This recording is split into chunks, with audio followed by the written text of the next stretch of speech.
आज हम डिस्कशन करना चाहेंगे लूप्स में सबसे पहले फिबोनाची सीरीज के बारे में।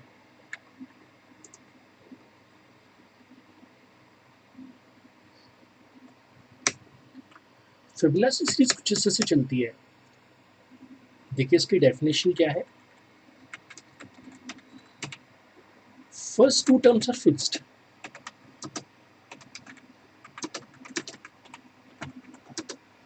दैट इज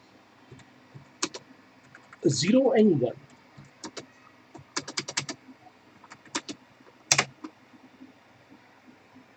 Successive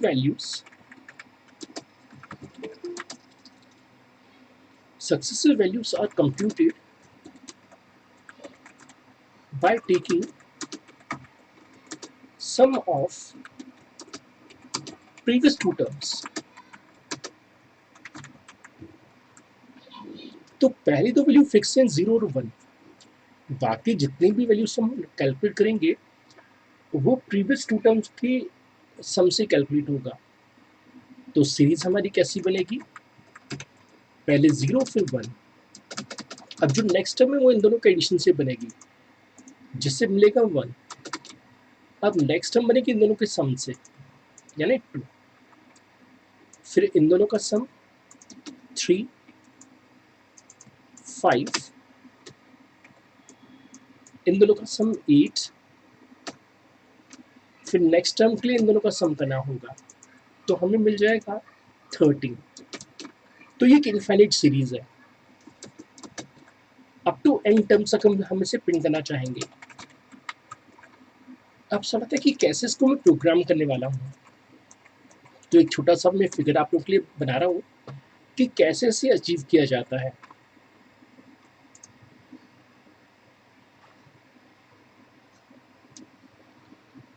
हम प्रोग्राम में एक वेरिएबल अज्यूम करेंगे a,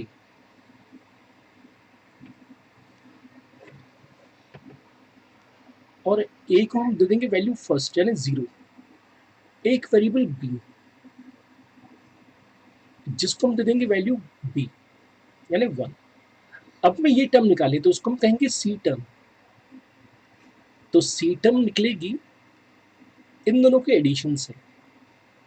अब जैसी टर्म निकल आएगी तो हम इसको सी टर्म कहेंगे यानी नेक्स्ट टर्म।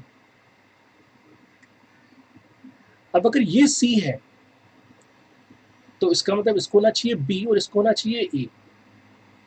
तो हम क्या करेंगे, बी को असाइन कर देंगे ए को और सी को असाइन कर देंगे बी को, जैसे कि हम नेक्स्ट टर्म निकाल पाए। जैसे इसको कैलकुलेट करना है तो अब हम इसे कहेंगे सी।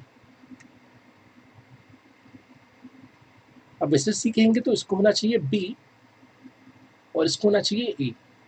तो हम ये वाली वैल्यू यहाँ असाइन कर देंगे और ये वैल्यू यहाँ असाइन कर देंगे जिससे कि सीरीज आती जाएगी। और प्रिंट कैसे करेंगे, हम प्रिंट करेंगे ए को।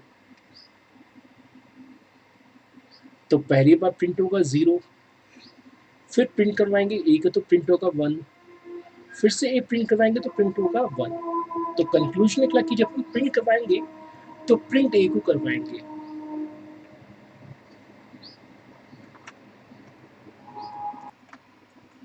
अब जो आपको मैंने फिगर समझा उसी को मैंने यहाँ पे लॉजिक के फॉर्म में लिखा है कि पहले हम यूजर से एक नंबर इनपुट करवा लेंगे n, जो n टर्म्स को रिप्रेजेंट करेगा। जैसे कि हम फिगर में देख रहे हैं कि a 0 है b 1 है, तो हम इनिशियली a को रखेंगे 0, b को रखेंगे 1। हमें एक लूप चलाना पड़ेगा n टर्म्स के लिए, तो हमने एक लूप चलाया 1 से लेके n तक। हमने a को प्रिंट करवा दिया। अब a प्रिंट हो गया तो हमने सिस्टम से कहा कि c निकल आए ना नेक्स्ट टर्म, तो c कैलकुलेट हो गया a प्लस b की मदद से। अब में असाइन करना है तो b को हमने असाइन कर दिया a को, तो जो b की वैल्यू थी वो a में आ गई। इसी तरह से जो c था वो हमने b को असाइन कर दिया, तो जो b था वो a बन गया, जो c था वो b बन गया। जैसे कि जब लूप चलेगा तो नेक्स्ट टर्म कैलकुलेट होती चली जाएगी। तो अब हम डिजाइन करना चाहेंगे प्रोग्राम।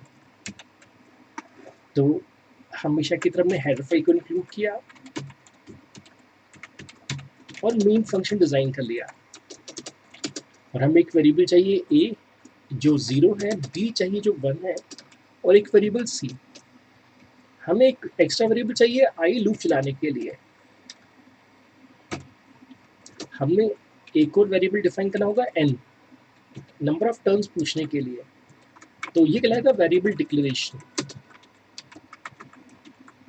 हम सबसे पहले यूजर से कहेंगे enter number of terms to print, enter number of terms to print, कि कितने टर्म्स आप प्रिंट करना चाहते हैं,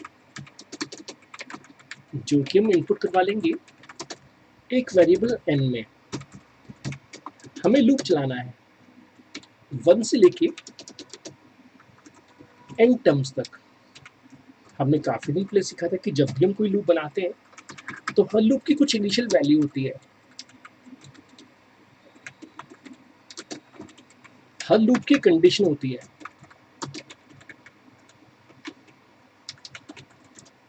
और उसमें एक काउंटर आता है जिससे कि नेक्स्ट वैल्यू जनरेट हो। तो ऐसा ऑपरेशन में लास्ट टाइम भी परफॉर्म किया था पिछली क्लास में।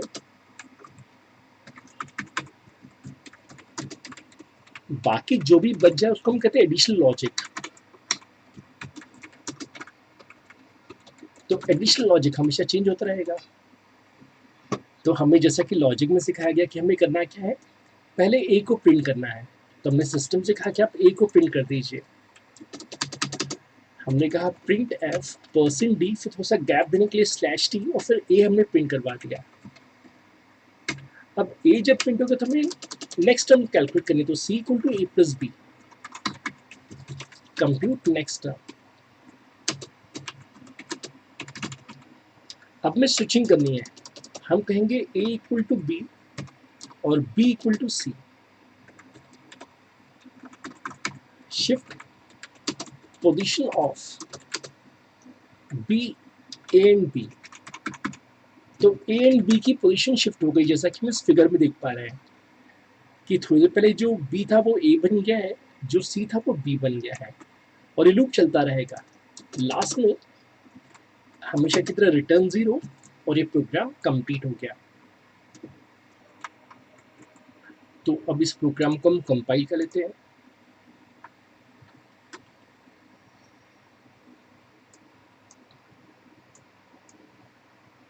सिस्टम इस प्रोग्राम को भी कंपाइल कर रहा है। अब सब कुछ ओके भी से रन कर सकते हैं, और सिस्टम मुझसे कहेगा कि कितनी टर्म्स हमें प्रिंट करनी है।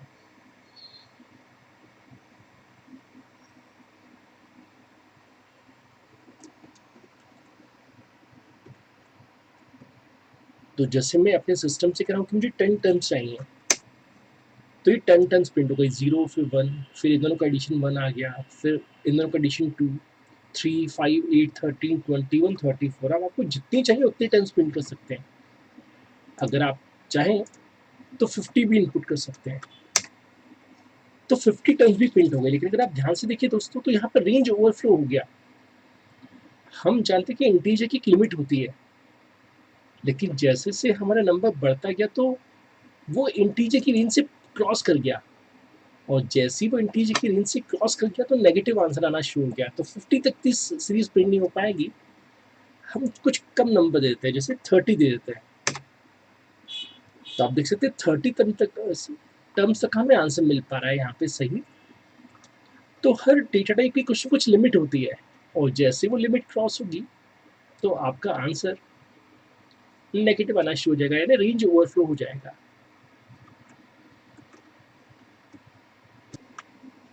अब मैं चाहूंगा कि घर में आप लोग डिजाइन करें ट्रिबोनाची सीरीज, जिसमें पहली 3 टर्म्स फिक्स रहेंगी 0, 1, 1। बाकी जितनी भी टर्म्स हम निकालेंगे वो प्रीवियस 3 टर्म्स का एडिशन होंगी। तो जैसे पहले 3 टर्म्स हो गई 0, 1, 1। अब ये टर्म निकली इन दोनों के तीनों के सम से, तो हमें मिल गया 2। ऐसी ही टर्म हमें मिली इन तीनों के सम से, और इसी तरह से ये हमें टर्म मिला है इन तीनों के सम से। तो अगर हम एक बेसिक लॉजिक की बात करें, तो जैसा हमने फिबोनाची सीरीज का लॉजिक बनाया था, सेम वैसे ही ट्रिबोनाची का लॉजिक बनेगा। हमें एक वेरिएबल चाहिए ए, जिसको रखेंगे 0, एक वेरिएबल बी जिसे रखेंगे 1, एक वेरिएबल सी जिसे रखेंगे 1। हमेशा की तरह प्रिंट हम करवाएंगे ए को, प्रिंट हमेशा इसी को करवाना है, लेकिन हम जानते हैं कि हमें बाकी टर्म्स निकालनी है, तो हम इनको आपस में ऐड करेंगे और आपस में ऐड करके एक नया वेरिएबल डी बन जाएगा। अब एक बार जब डी निकल गया तो हमें इससे डी मानना है। अब इससे डी बनाने के लिए इसको बनाना पड़ेगा सी, इसको बनाना पड़ेगा बी और इसको बनाना पड़ेगा ए। तो टेक्निकली जो चीज हम फिबोनाची सीरीज में कर रहे थे वही चीज हम ट्रिबोनाची सीरीज में भी कर रहे हैं, बस अंतर है कि यहाँ पे 2 वेरिएबल्स का सम निकालना था, यहाँ पे हम 3 वेरिएबल्स का सम निकाल रहे हैं। तो बेसिक जो है वैसे का वैसा ही है। तो आप लोगों को इस लॉजिक को फॉलो करते हुए ट्रिबोनाची सीरीज डिजाइन करनी है।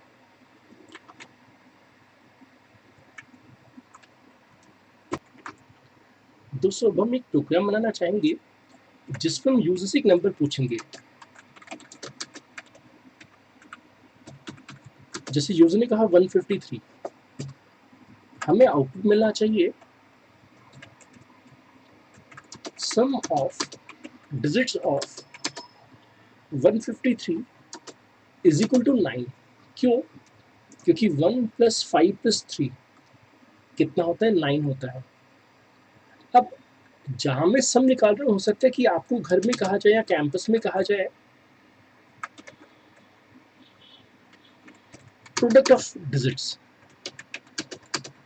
तो अगर मैं सम निकाल सकता हूं तो कोई बड़ी बात नहीं है, हम इनका प्रोडक्ट भी फाइंड कर सकते हैं। तो प्रोडक्ट कितना आएगा? 15। जो बेसिक फिलॉसफी है वो हमेशा सेम रहेगी, बस प्लस की जगह इनटू आ जाएगा। अब इसे कैसे अचीव करते हैं? How we achieve it?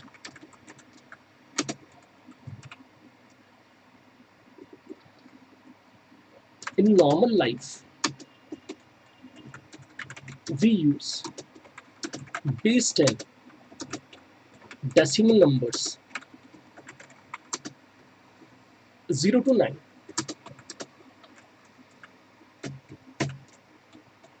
So, to separate the digit, we need to divide number by 10.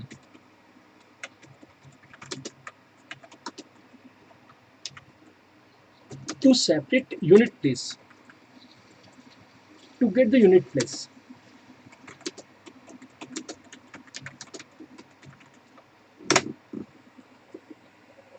repeatedly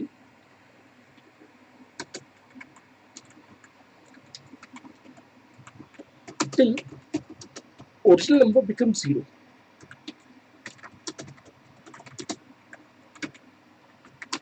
मैं क्या कहना चाहता हूँ आपको मैं इसे फिगर से समझना चाहूंगा।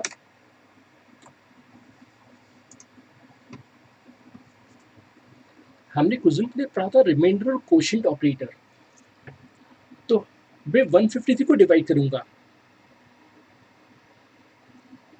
10 से, तो 10 15 जा 150, यहाँ बचा 3। तो ये जो बचा है तो उसे रिमाइंडर कहा जाता है। और अगर आप देखें तो रिमाइंडर में यूनिट प्लेस आ गया।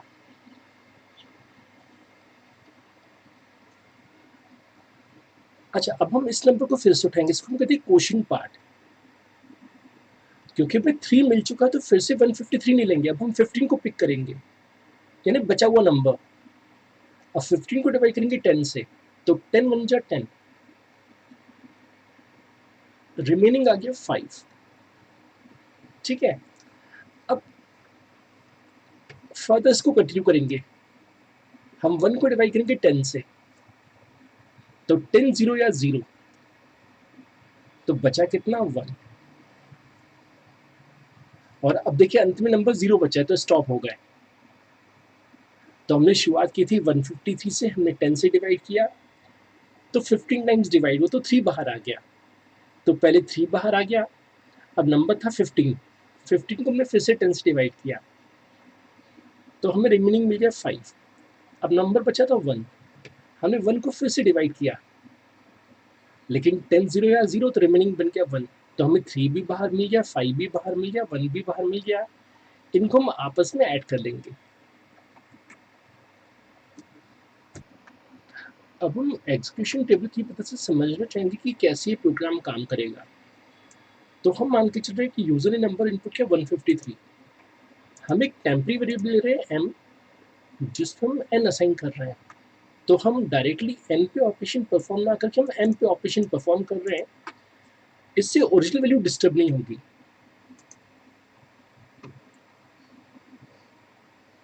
अब देखिए कैसे ये वर्क करता है। तो हम जानते हैं कि हमने m में n का वैल्यू ट्रांसफर किया हुआ है, इस कारण से पहली बार m 153 है। क्या ये नॉट इक्वल टू 0 है? यस। हमने कहा 153% 10 यानी रिमाइंडर 10, और हमने अभी भी देखा था कि जब हम 153 को 10 से डिवाइड करते हैं तो रिमाइंडर 3 बचता है, तो हमें रिमाइंडर 3 मिल गया था। अब सम इनिशियली 0 है, 0 पे 3 ऐड हो गया, तो नया सम आ गया 3। अब कैंपस में अगर आपको कहा जाता कि आपस में मल्टीप्लाई करना है, तो बस वहाँ पे आइडेंटिटी वैल्यू 0 नहीं रहती, उसके समय आइडेंटिटी वैल्यू 1 हो जाती। तो जब भी हमें आपस में ऐड करना हो तो आइडेंटिटी वैल्यू रखेंगे 0 को, और अगर आपस में प्लस करना हो तो 0, और अगर मल्टीप्लाई करना हो तो 1। अच्छा, m equal to m upon 10, C language में जब भी तो इंटीजर डिवाइड होंगे तो हमेशा इंटीजर वैल्यू आंसर में आएगी, तो यहाँ पे हमें 15 मिल जाएगा। अब लूप की खासियत है कि लूप फिर से चलता है, तो फिर से लूप चलेगा, लेकिन अगली बार वो वैल्यू लेगा 15, जो कि 0 नहीं है। अब सिस्टम फाइंड करेगा 15% 10, और हमने डिवाइड किया था 10 1 जा 10, तो रिमेनिंग बचा था 5। अब सिस्टम को पता है कि पहले से सम 3 है और रिमेनिंग नया आया है 5, तो 3 + 5 हो गया 8। अब नेक्स्ट टाइम हो गया 15/10, और 15/10 की इंटीजर वैल्यू 1, तो नेक्स्ट टाइम m हो गया 1, 1 not equal to 0, condition true, और हमने परफॉर्म किया 1% 10, तो हमने देखा था 10 0 या 0, तो रिमेनिंग बचा था 1। तो पहले 3 बाहर आया, फिर 5 बाहर आया, फिर 1 बाहर आया। अब पहले से सम 8 है, उसमें 1 और ऐड हो गया, तो हमें रिजल्ट मिल गया 9। 1/10, 0.1, उसकी इंटीजर वैल्यू 0। अब नेक्स्ट टाइम m हो गया 0, क्या 0 नॉट इक्वल टू 0? फॉल्स, और जैसी कंडीशन फॉल्स हो गई तो लूप यहाँ रुक गया। लेकिन फायदा क्या हुआ? हमें आंसर मिल गया, हमें आंसर मिल गया कि इन डिजिट का सम 9 आएगा।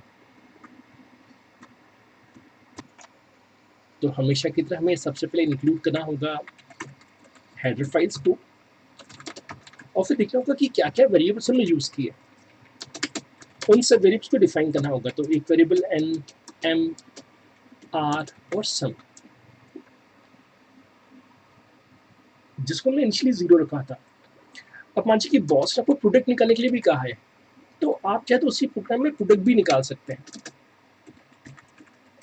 फिर हमने पूछा यूजर से एंटर नंबर, तो यूजर को जो भी नंबर इनपुट करना है वो n में इनपुट करेगा, और हमने लिखा था m equal to n। m equal to n का मतलब है store value of n into m, तो जो वैल्यू n के पास थी वही m के पास आ गई। अब बाकी हम फिगर देखिए, तो फिगर में हम देख रहे हैं कि लूप चल रहा है किसका? m का, जब तक कि m नॉट इक्वल टू 0 है। तो ये कहलाएगा इनिशियल वैल्यू, क्योंकि हर लूप में इनिशियल वैल्यू आती है। ये कहलाएगा कंडीशन पार्ट, कि जब तक हमारा m नॉट इक्वल टू 0 है। अच्छा, फिर लॉजिक में लिखा है हमें r फाइंड करना है, तो r इक्वल टू m% 10, और फिर हमें सम निकालना है फ्रेंड्स। तो ये फॉर्मूला लिखा है sum is equal to sum plus r। अब जैसा कि कैंपस पे आपसे कहा गया कि प्रोडक्ट भी निकालना है, तो हम जानते हैं कि प्रोडक्ट को हमने इनिशियली 1 रखा हुआ है, तो product equal to product into r. अगर आपसे कैंपस में कहा जाए तो ही से निकालना है, ऐसे टीचर में भी दोनों चीजें आपको सिखा रहा हूँ। अच्छा, फिर आगे क्या सिखाया गया हमें, m equal to m upon 10, m equal to m upon 10, तो ये कहलाएगा काउंटर। तो अभी तक हमने जितने भी काउंटर पढ़े सबके सब प्लस या माइनस थे, जरूरी नहीं कि काउंटर प्लस या माइनस हो। यहाँ पे हम हर बार क्या कर रहे हैं, डिवीजन बाय 10 कर रहे हैं। अच्छा, एक बार जब लूप खत्म हो जाए तो हमें आंसर प्रिंट करना है कुछ इस तरह से,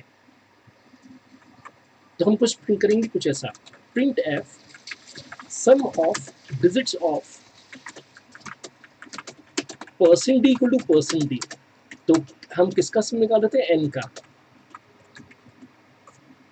तो पहले एन प्रिंट होना चाहिए और फिर सम। अब सेम इसी को कॉपी कर लेते हैं, यहां पर कर देते प्रोडक्ट,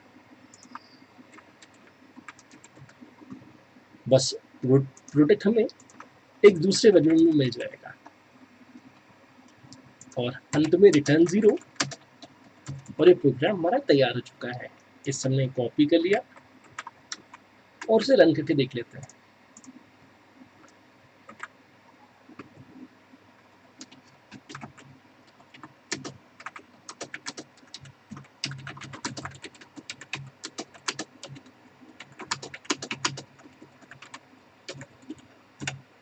इसे कंपाइल किया जाए, अब इसे रन करते हैं। और जिनके हम हमेशा 153 थे, हम कुछ भी नंबर दे सकते हैं, हाल ही फिलहाल में 153 दे रहा हूँ। तो सिस्टम कह रहा है कि अभी आपने जो मुझे नंबर दिया है उसका सम 9 है, लेकिन जो प्रोडक्ट है वो 15 है। अब कुछ और नंबर ट्राई करते हैं, जैसे मैं कह रहा हूँ 121, तो सिस्टम कह रहा है कि 121 का जो एडिशन है वो 4 है और जो प्रोडक्ट है वो 2 है।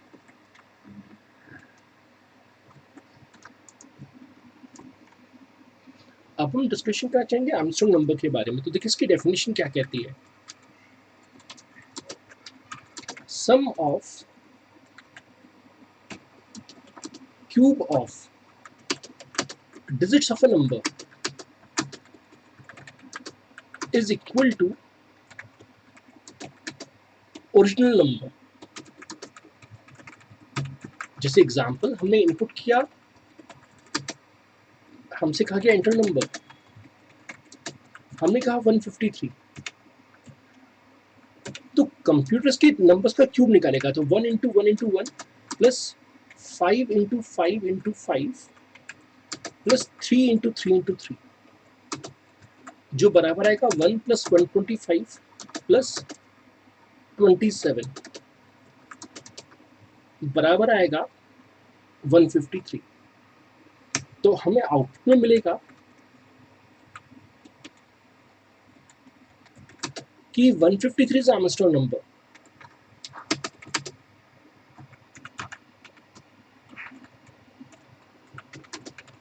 क्योंकि हम देख रहे हैं कि इनके डिजिट के क्यूब का सम वापस वही आ रहा है। अब देखा जाए तो ये प्रोग्राम हमारे पिछले प्रोग्राम जैसा ही है, बस पिछले प्रोग्राम में हम क्या कर रहे थे, सम निकाल रहे थे। हमने यहाँ पे एक स्पेस छोड़ा था दोस्तों, तो यहाँ पे एक एडिशनल फॉर्मूला हमें बस सीखना है, sum is equal to sum plus r का क्यूब। तो पहली बार हमें आर क्या मिला, 3, तो 3 का क्यूब प्लस 0, अब 3 का क्यूब होता है 27, तो हमें 27 सम मिल जाएगा। नेक्स्ट टाइम सम था 27, लेकिन हमें रिमाइंडर मिला था 5, तो 5 का क्यूब, अब 5 का क्यूब होता है 125, तो 125 प्लस 127 बराबर 152। नेक्स्ट टाइम सम तो हो गया 152 प्लस 1 का क्यूब, और 1 का क्यूब 1 ही आता है, तो हम देख सकते हैं हमें उल्टी वैल्यू मिल गई 153।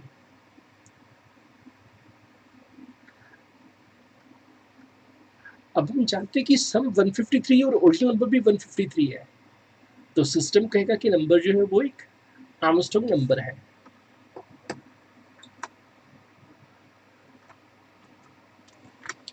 तो दोस्तों अपने इसकी प्रोग्रामिंग हम करना चाहेंगे। प्रोग्रामिंग को मुझे फिर से लिखने की ज़रूरत नहीं पड़ेगी। हमने अभी भी जो प्रोग्राम सीखा था उसी का मैं यहाँ यूज़ कर सकता हूँ। यहाँ पे मैं प्रोडक्ट नहीं फाइंड करना है, तो प्रोडक्ट वाला वेरिएबल हम हटा देते हैं यहाँ से। साथ साथ हमें क्यूब करना है, तो क्यूब को हम लिख सकते हैं r into r into r. अब हमें लास्ट में एक इफ कंडीशन लगानी पड़ेगी। हमें इफ कंडीशन में चेक करना पड़ेगा कि ओरिजिनल नंबर और सम बराबर है या नहीं। जब भी हमें कंपेरिजन करना तो डबल इक्वल टू लगता है, तो डबल इक्वल टू को हम कहते हैं एग्जैक्टली इक्वल और कंपेरिजन ऑपरेटर। तो हम सिस्टम से करें कि सिस्टम एन और सम बराबर है या नहीं। अगर दोनों बराबर है तो प्रिंट हो परसेंटेज आर्मस्ट्रांग नंबर, कि जो आपने इनपुट किया था वो एक आर्मस्ट्रांग नंबर था, लेकिन अगर मैच नहीं हुआ तो हम कहेंगे कि वो एक आर्मस्ट्रांग नंबर नहीं है। तो पूरा प्रोग्राम आपने देखा सेम था, बस हमने फॉर्मूला यहाँ चेंज कर दिया और लास्ट में इफ कंडीशन अप्लाई कर ली। अब इसे हम कॉपी कर लेते हैं यहाँ से और इसे रन करके देख लेते हैं।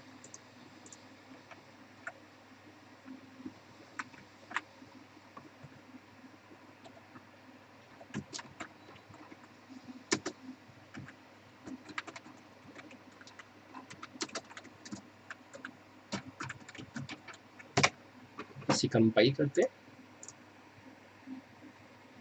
और रन करते हैं। तो मुझसे एक नंबर पूछा जा रहा है, तो मैंने कहा 153। तो सिस्टम कह रहा है कि 153 का आर्मस्ट्रांग नंबर है। अब मैं 121 कह रहा हूँ दोस्तों। 121 मीन्स 1 का क्यूब यानी 1, 2 का क्यूब यानी 8 और 1 का क्यूब यानी 1, तो टोटल आएगा कितना 10। अब 10 और 121 बराबर नहीं होते हैं, इसका आंसर सिस्टम कहेगा कि 121 आर्मस्ट्रांग नंबर नहीं है।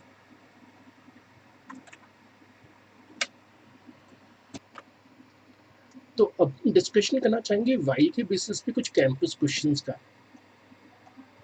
इन सभी क्वेश्चन को मैं वन बाय वन ट्राई करना था मेन प्रोग्राम के अंदर। तो आप लोगों को मैं करके दिखाना चाहूँगा कि किस तरह से मैंने ट्राई करना था।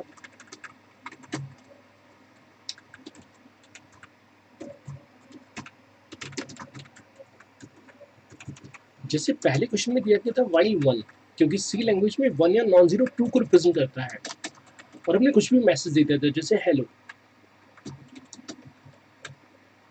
और फिर इसे सेव कर लेते हैं।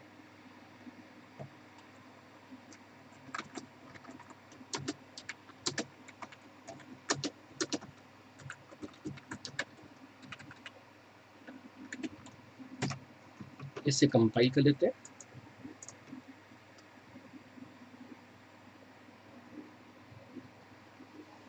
और जब कंपाइल हो जाए तो इसे रन करके देखेंगे।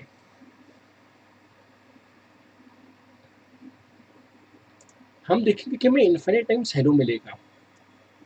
उसके पीछे कारण क्या है कि सी लैंग्वेज में 1 मतलब होता है ट्रू, और लूप तभी तक चलता रहता है जब तक कंडीशन ट्रू हो। अब क्योंकि कंडीशन हमेशा ट्रू रहेगी तो ये लूप हमेशा चलता रहेगा। तो कंक्लूजन निकला कि पहला हमें एक इन्फिनिट लूप मिल जाएगा। अब सेकंड की बात करें तो सेकंड भी इन्फिनिट लूप जाएगा। रीजन बहुत ही आसान सा है। हमने कहा था कि कंडीशन में कोई भी नॉन जीरो वैल्यू हो तो नॉन जीरो वैल्यू भी ट्रू को रिप्रेजेंट करता है, जिस कारण से ये प्रोग्राम भी इन्फिनिट लूप में जाएगा। अब यहाँ पे नॉट ऑपरेटर यूज किया हुआ है। हमने काफी दिन पहले डिस्कशन किया था not true. Not true false होता है, मतलब नॉट 1 जीरो आएगा, क्योंकि सी लैंग्वेज में ट्रू के लिए 1 और फॉल्स के लिए 0 यूज होता है। तो यहाँ पे क्योंकि 0 आ जाएगा तो देखिए क्या होता है, हम यहाँ पे नॉट लगा दिया, नॉट 1 यानी फॉल्स, जिस कारण से लूप चलेगा ही नहीं। मैं ऐसा करते यहाँ पे एक मैसेज देता हूँ, outside the loop, outside loop. इसे सेव करते हैं, कंपाइल करते हैं और रन करते हैं। तो देखिए सिस्टम लूप के बाहर आ गया, दैट मीन्स लूप एग्जीक्यूट नहीं हुआ, क्योंकि कंडीशन क्या हो गई फ्रेंड्स, फॉल्स हो गई। तो कंक्लूजन निकला loop not execute, loop not executed.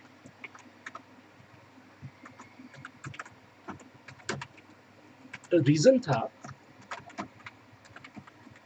कि नॉट वन बिकम्स जीरो, यानी फॉल्स, क्योंकि कंडीशन फॉल्स थी, इस कारण से लूप एग्जीक्यूट नहीं हुआ। अब यहाँ टीचर ने उल्टा किया है दोस्तों, यहाँ लिखा है नॉट जीरो, मतलब नॉट फॉल्स, जो चीज असत्य ना हो वो सत्य होती है, यानी नॉट जीरो हमेशा वन होता है। अब क्योंकि यहाँ पे वन हो जाएगा दोस्तों, तो इसका आंसर है same as C Q one. जो सी क्यू वन का क्वेश्चन का आंसर था वही इसका आंसर आएगा। अच्छा, दो बार जब लगाते नॉट तो आपस में कैंसिल हो जाते हैं, तो केवल फॉल्स बचेगा। आप तीन बार लगा देंगे, दो आपस में कैंसिल हो जाएंगे, एक बचेगा। अब ये क्वेश्चंस आप लोगों ने उम्मीद करता हूँ कि घर में सॉल्व किए होंगे। इनमें से एक मैं आपको चला कर दिखा देता हूँ। तो हमें अब नेक्स्ट क्वेश्चन को ट्राई करना होगा। हमने इंटीजर आई इक्वल टू रखा 1 और कहा while i plus plus less equal to 5। अब तक हमने सीखा है कि हर लूप में तीन चीजें आती हैं, इनिशियल वैल्यू, कंडीशन, काउंटर। वैसे में काउंटर अलग दिया करता था, लेकिन thanks to the plus plus operator, कि प्लस प्लस ऑपरेटर की खासियत है कि इसको कंडीशन में भी यूज कर सकते हैं। और यहाँ पे हम प्रिंट करवा रहे हैं आई को, और हमें देखना है कि आई की में हमें क्या मिलने वाली है। तो हमने इसको सेव किया, कंपाइल किया और इसे रन करते हैं। तो अगर हम आउटपुट देखें दोस्तों, तो हमें मिल रहा है 2 3 4 5 6। अब 2 3 4 5 6 हमें क्यों मिला, ये हमें डिस्कस करना होगा।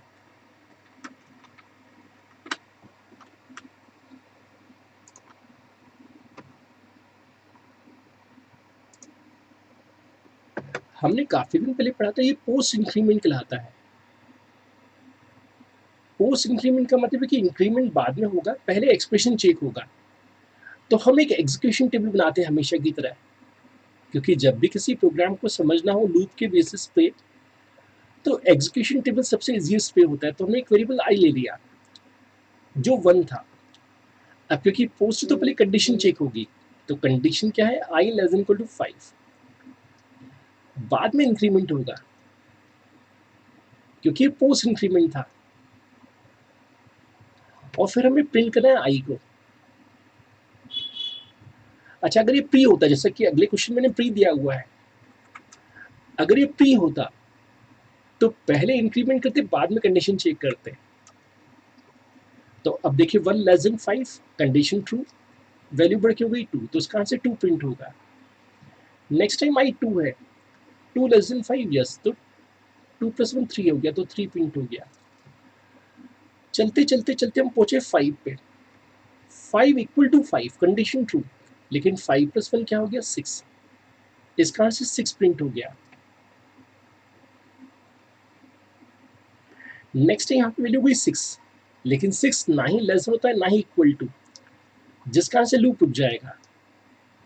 इस कारण से जब आपने आउटपुट देखा था दोस्तों, तो आउटपुट में आपको दिखा था 2 से लेके 6 तक।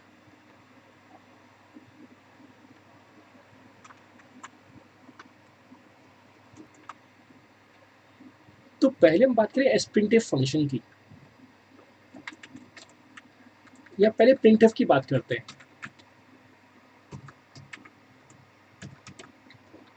Display message on standard output device.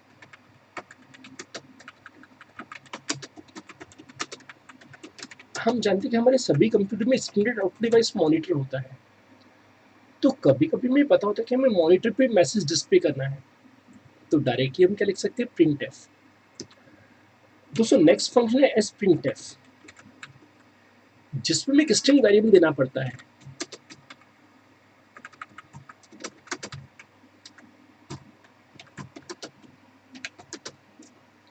Copy message into the given string variable.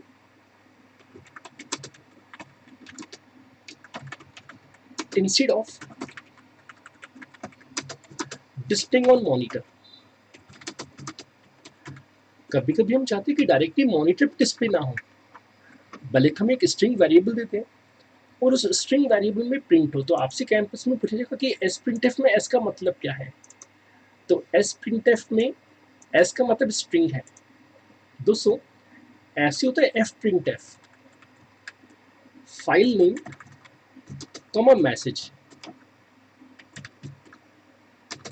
To print message to a file.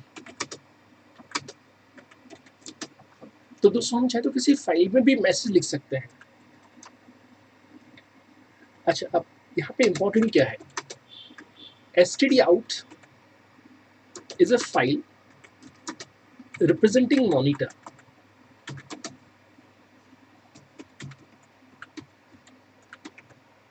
तो कभी कभी हम चाहते हैं कि डेटा स्क्रीन पे शो ना हो, भले किसी फाइल में राइट हो, तो उसके लिए हम क्या यूज कर सकते हैं, एफ प्रिंट एफ। अब इसका यूज मैं कहाँ करने वाला हूँ, स्विच वाले एग्जाम्पल में। तो हमने कुछ दिन पहले स्विच रेस्टोरेंट एग्जाम्पल बनाया था जिसमें मैं इसका यूज करना चाह रहा हूँ।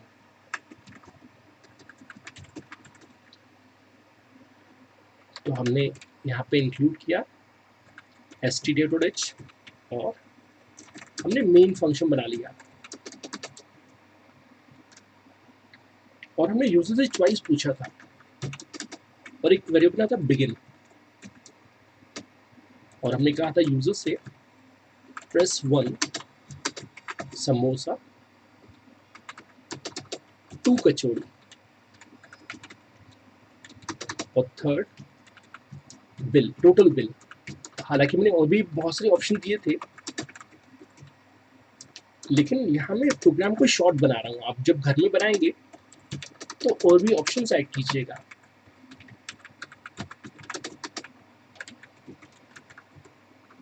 अब हमें किसी फ्रेंड ने कहा था कि सर क्वांटिटी भी चाहिए हमें, तो क्वांटिटी के लिए क्यूटी वाले लेते हैं। हमें सम भी फाइंड करना है, तो हम इनिशियली सम ले लेते हैं 0। अब हमें यहाँ पे स्विच केस अप्लाई करना पड़ेगा कि यूजर की चॉइस क्या है। तो अगर केस 1 है तो हम यूजर से कहेंगे print F enter quantity for samosa,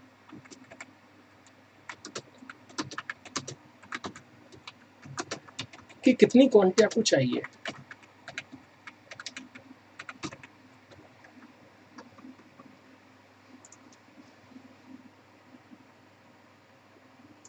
हमने शो किया था यूनिट प्राइस जो है वो 15 रुपीज है, ₹15 ईच है ना। ऐसे यूजर को हम हेल्प दे रहे हैं कि भाई 15 रुपए तो आपको देने ही पड़ेंगे, लेकिन क्वांटिटी बता दीजिए आप। तो यूजर को क्वांटिटी इनपुट करनी पड़ेगी। तो हमने स्कैनएफ की मदद से यूजर से क्वांटिटी पूछ ली। अब हमें पता है कि हमें अमाउंट कैसे निकलती है, तो अमाउंट निकलती है sum is equal to sum plus 15 rupees का समोसा इनटू क्वांटिटी। आपने 1 ऑर्डर किया तो 15 पे करना पड़ेगा, 2 ऑर्डर किया तो 30 पे करना होगा, एंड सो ऑन। अब दोस्तों यहाँ पे मैं एस प्रिंटफ का यूज करना चाहता हूँ, तो मैं एक स्ट्रिंग बना लेता हूँ, कैरेक्टर स्ट्रिंग, और साइज देता हूँ मैं 200। इसको हम कहते हैं कैरेक्टर अरे या simply string.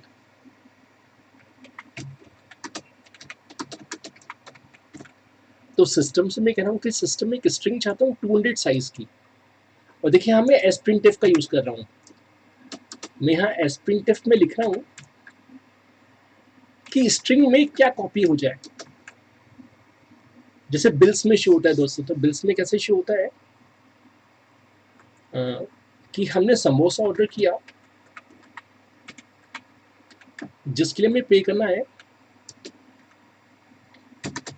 Quantity equal to percent D और जो भी उसका अमाउंट हो।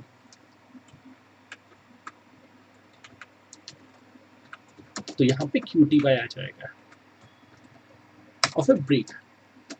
अगर ये प्रिंटफ होता तो डायरेक्टली स्क्रीन पे डिस्प्ले होता, लेकिन क्योंकि एस प्रिंटफ है तो स्ट्रिंग में कॉपी हो जाएगा। अब जैसा मैंने केस 1 के लिए किया है, सेम वैसा ही केस 2 के लिए होगा। क्योंकि मैं टीचर हूँ तो मैं छोटा प्रोग्राम बना रहा हूँ। आप लोग घर में जब बनाएंगे तो उसमें और भी बहुत सी चीज़ें ऐड कर दीजिएगा, जैसे कचौड़ी की हम बात कर रहे हैं। मान के चल रहे हैं कि कचौड़ी 10 रुपीज़ की है, तो सब में 10 ऐड हो जाएगा, और यहाँ पे हम स्टोर करेंगे कि हमने कचौड़ी कितनी ऑर्डर की। अब हम जानते हैं कि हमें थर्ड ऑप्शन दिया टोटल बिल शो करने के लिए, शो टोटल बिल। अगर आपके पास बहुत सारी चॉइसेस होती तो ये सबसे लास्ट ऑप्शन रहता, तो केस 3 तो प्रिंट होगा total bill is equal to percent D rupees, जो कि सब में स्टोर्ड है। लेकिन हम चाहते हैं कि साथ साथ हम ये भी शो करें कि हमने क्या क्या ऑर्डर किया। Print F you have ordered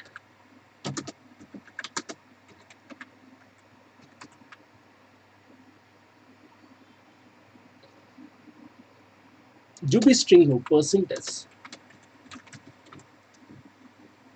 और साथ साथ हमने यहाँ पे सम भी शो कर दिया, और फिर लास्ट में कर देंगे सम इक्वल टू 0। ये जरूरी था फॉर नेक्स्ट बिल।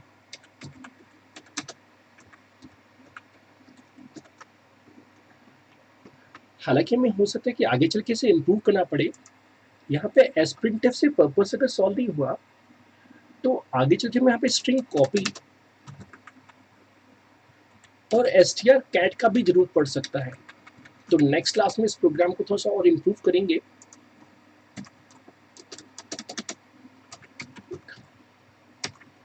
और हम जानते हैं कि हमें अंत में देना है डिफॉल्ट कीज,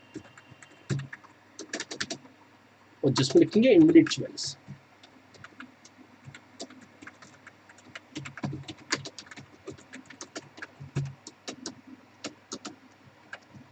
एक केस 4 भी बना सकते हैं एग्जिट के लिए।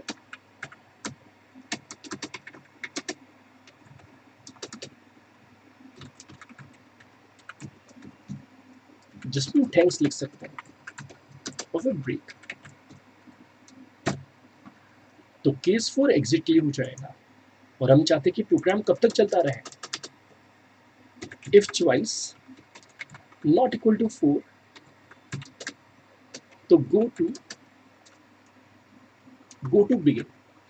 तो हमारा प्रोग्राम तब तक चलता रहेगा जब तक कि हम चॉइस 4 इनपुट ना करें।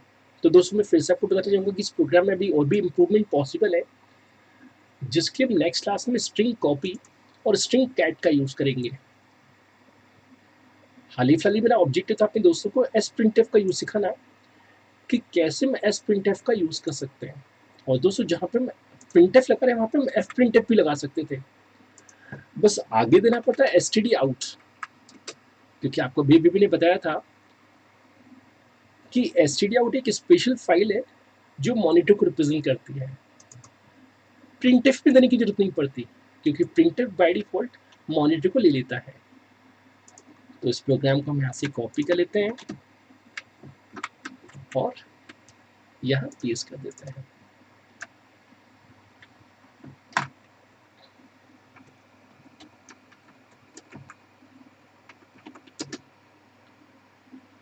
स्विच रेस्टोरेंट printf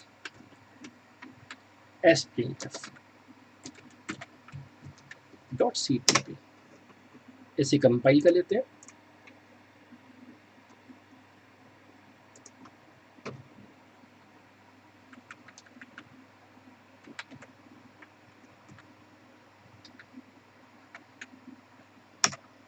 एचटी और स्मॉल में ही लिखना था, जरूरी नहीं था कि हम कैपिटल में लिखें उसे।